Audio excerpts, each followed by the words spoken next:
excelente tarde, né? Começando nossa live, saindo de reunião e já entrando aqui, é isso, entrando numa reunião daqui a pouquinho.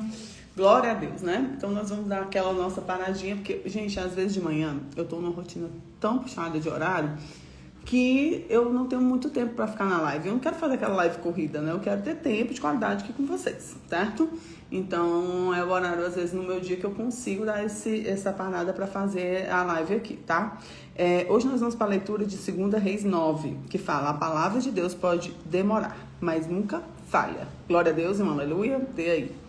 Então, diz assim: quando Deus decide mudar uma história, como ele fez com o profeta Eliseu, envia discípulo para ungir Jeú como rei de Israel. E Jeú, ele tem a missão de trazer juízo sobre a casa de Acabe. E Jeú mata Jorão e Acasias. E a rainha Jezebel, ela é derrubada, né? Ela é derrubada pela janela e morre. E os cachorrinhos comem ela, né? Cumprindo a profecia que Deus havia anunciado anos atrás. Então, é realmente a extinção, né? Desses descendentes de Acabe, né? Então, olha só, se cumprindo depois de algum tempo, mas Deus nunca esquece da palavra que ele emana, tá? Então, vamos para a leitura, já pedindo o Espírito Santo de Deus para trazer sabedoria e discernimento sobre essa palavra. Vamos comigo aqui? E diz assim: então o profeta Eliseu chamou os filhos dos profetas e lhe disse: cinge os teus lombos e toma um vaso de azeite da tua mão e vai a Ramote de Gileade. E chegando lá, vê onde está Jeú, filho de Josafá, filho de Nissim, e entra e faze que ele se levante no meio de seus irmãos. Leva-o à câmara interior e toma um vaso de azeite e derrama-o sobre sua cabeça. E disse: assim diz o Senhor, ungi-te rei sobre Israel. Então abre a porta, foge e não te detenhas. E foi, pois, o moço, o jovem profeta, Ramote de Gileade, e entrando ele, eis que os capitães do exército estavam sentados ali. E disse o capitão: tenho uma palavra que te dizer. E disse Jeú: a qual de todos nós? E disse: a ti, capitão. Então se levantou, entrou na casa, derramou azeite sobre a cabeça e disse: assim diz o Senhor, Deus de Israel: ungi-te rei sobre o povo do Senhor, sobre Israel. E ferirás a casa de Acabe, teu senhor, para que eu vingue o sangue dos meus servos, profetas, e o sangue de todos os servos do Senhor, da mão de Jezabel. E toda a casa de Acabe perecerá. Destruirei Acabe com todo o homem, tanto encerrado como absorvido em Israel. Porque a casa de Acabe hei de fazer como a casa de Jeroboão, filho de Nebate, e como a casa de Baasá, filho de Aias. E os cães comerão a Jezabel no pedaço de campo de Jezreel. Não haverá quem enterre. Então abriu a porta e fugiu. Olha só. Os cães comeram, não tinha como enterrar os tiaços que tinha dela ali, né? E fugiu. E saindo Jeú aos servos do Senhor e disseram: vai tudo bem? Por que veio a ti esse louco? E ele lhe disse: bem conheceis o homem e o seu falar. Mas eles disseram: é mentira, agora fazem-nos saber. E disse: assim e assim me falou a saber. Assim diz o Senhor: ungi-te-ei rei sobre Israel. Então se apresse, tomando cada um sua roupa que puseram debaixo dele, no mais alto degrau, e tocaram a trombeta e disseram: Jeú reina. Assim Jeú, filho de Josafá, filho de Nissim, conspirou contra Jorão. Tinha, porém, Jorão cercado Ramote de Gileade, ele e todo Israel, por causa de Azel, rei da Síria. Porém, o rei de Jorão voltou-se a curar de Israel das feridas que os sírios fizeram quando pelejou a Azel, rei da Síria. E disse Jeú: se é da sua vossa vontade, ninguém saia da cidade nem escape para ir denunciar isto em Jezreel. Então Jeú subiu um carro, foi a Jezreel, porque Jorão estava deitado ali. E também Acabe, rei de Judá, descera para ver Jorão.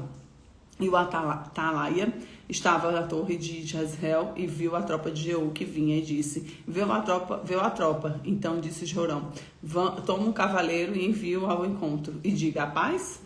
E o cavaleiro lhe foi ao encontro e disse: assim diz o rei: a paz? E disse Jeú: que tens tu de fazer com a paz? Passar-te para trás de mim. E o Atalaia o fez saber, dizendo: chegou a ele o mensageiro, porém não volta. Olha só.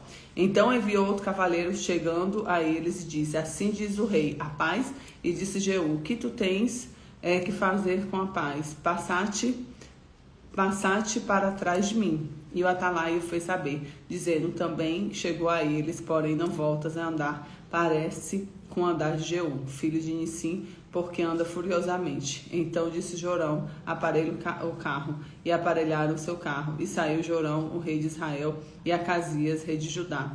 Cada um no seu carro saíram ao encontro de Jeú, e acharam um pedaço no campo de Nabote, Jezreelita. E sucedeu que, vendo Jorão a Jeú, disse, a paz de Jeú, e ele disse, que paz? Enquanto as prostituições da sua mãe Jezabel e suas feitiçarias são tantas. Então Jorão voltou as mãos e fugiu, e disse a Acasias, traição a Acasias. Mas Jeú enteçou o arco com toda a força, feriu Jorão com seus braços, e a flecha saiu do coração e caiu no seu carro. Então Jeú disse a Bidcar, seu capitão, tomai e lançai o pedaço no campo de Nabote e Jezreelita. Porém lembra-te de que indo eu e tu, junto aos cavalos, após teu pai, Acabe o Senhor, pôs sobre a sentença dizendo, por certo vi ontem à tarde o sangue de Nabote, o sangue dos teus filhos, diz o Senhor, e neste campo te retribuirei, diz o Senhor. Agora, pois, tomam e lançam nesse campo, conforme a palavra do Senhor. Forte, né? O que vendo Acasias, rei de Judá, fugiu no caminho da casa de jardim, porém Jeú perseguiu, dizendo, feri também a este, e feriram carro e subi a Gur, que está junto a Ibleão, e fugiu do Megido e morreu ali. E os servos levaram o carro de Jerusalém e sepultaram na sepultura junto dos pais, na cidade de Jerusalém. E no ano 10º de Jorão, filho de Acabe, começou Acasias a reinar sobre Judá. E depois Jeú veio de Israel, e ouvindo a Jezabel, pintou-se volta aos olhos, e enfeitou a cabeça, e olhou para a janela. E entrando Jeú pela porta, disse ela, teve paz em Zirri, que a matou a seu senhor? E levantou-se ele ao rosto pela janela e disse, quem é comigo? Quem? E 2 ou 3 eunucos olharam para ele. Então disse ele, lançai-a daí abaixo. E lançaram-na abaixo, e foram salpicados o seu sangue à parede dos cavalos, e Jeú atropelou. Entrando ele, havendo comido e bebido, dizia, olhai aquela maldita, sepultai, porque é filha de rei. E foram sepultar, porém não acharam dela, senão somente a caveira, os pés e as palmas das mãos. Então voltaram e lhe fizeram saber. Ele disse, essa é a palavra do Senhor, atual, pelo ministério de Elias, tisbita, seu servo, se o pedaço do campo de Israel, e os cães comerão a carne de Jezabel, e o cadáver de Jezabel será esterco sobre a face do campo, na herdade de Israel, e de modo que não possam dizer, esta é Jezabel, ou seja, ela vai ficar irreconhecível. E os cães comeram tudo ali dela, sabe? Ficou só os estilhaços dela, cumpriu a palavra de Eliseu, né? Dada pelo Senhor Deus. Misericórdia, né? Mas isso daqui é a palavra de Deus que não falha. Amém? O que a gente tira de ensinamento aqui, meu povo? Vamos lá. Primeiro, Deus cumpre suas palavras. Pode demorar o tempo que for, mas Deus cumpre suas palavras. Então, a profecia contra Jezabel, a casa de Acabe, se cumpriu. E a palavra de Deus nunca falha, tá? Deus levanta pessoas para cumprir seus propósitos. Jeú é escolhido para executar a justiça de Deus. Deus usa pessoas para trazer as mudanças e cumprir os seus planos. Terceiro, o orgulho pode cegar alguém espiritualmente. Jezabel tenta manter a aparência de poder. Ela se arruma toda, fica toda lá, né? Se achando no poder. Na justiça com Jezabel e Acabe se resolve ali. Resolve a justiça de Deus, né? Então declare hoje comigo, ó. Deus é o meu justo juiz da minha vida. Deus é o justo juiz da minha vida. Deus é o justo juiz da minha vida. É assim que eu vou andar. Com a sabedoria e o discernimento do Senhor. Amém? Essa palavra, ela vem trazendo o que? O cumprimento da palavra do Senhor. Deus nunca falha. O homem pode falhar, as palavras do homem podem oscilar, mas de Deus não. Amém? Então que Deus te abençoe, que você fique com essa palavra. Já compartilha, manda para mais pessoas, para que a palavra de Deus alcance mais vidas, né? Esse discernimento também. Lembrando, todas as nossas lives você encontra no Spotify e no YouTube. E aqui a gente conclui mais uma live. E amanhã, se Deus quiser, estaremos mais uma live. Fique com Jesus.